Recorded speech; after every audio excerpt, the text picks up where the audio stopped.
రంగారెడ్డి జిల్లా సదాశివపేట పట్టణ పరిధిలో 8వ రోజు నగర సంకీర్తన కార్యక్రమంలో భాగంగా హనుమాన్ చాలీసా పారాయణం నిర్వహిస్తూ శ్రీ శివ పంచముఖ హనుమాన్ మందిరం నుంచి బయలుదేరి సర్దార్ వల్లభాయ్ పటేల్ గంజిలోని నాగులకట్ట శ్రీ శంభులింగేశ్వర ఆలయం, శ్రీ భ్రమరాంబ మల్లికార్జున స్వామి దేవాలయం నుంచి శ్రీ దుర్గాభవాని మందిరం వరకు చేరుకోవడం జరిగింది.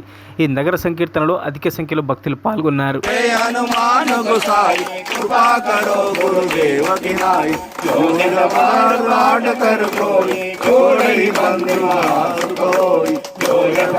हनुमान चालीसा होय सिद्धि साखी गौरीश तुलसीदास सदा हरि तेरा गिरि जंगल मूर्ति रूपा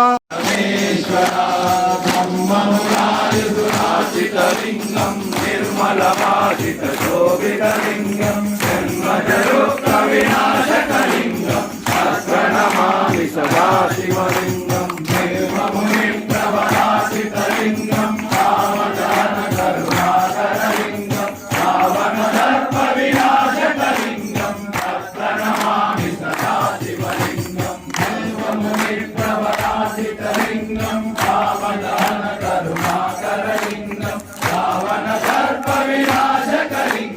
మరిన్ని అప్డేట్స్ కోసం మా ఛానల్ని సబ్స్క్రైబ్ చేయండి.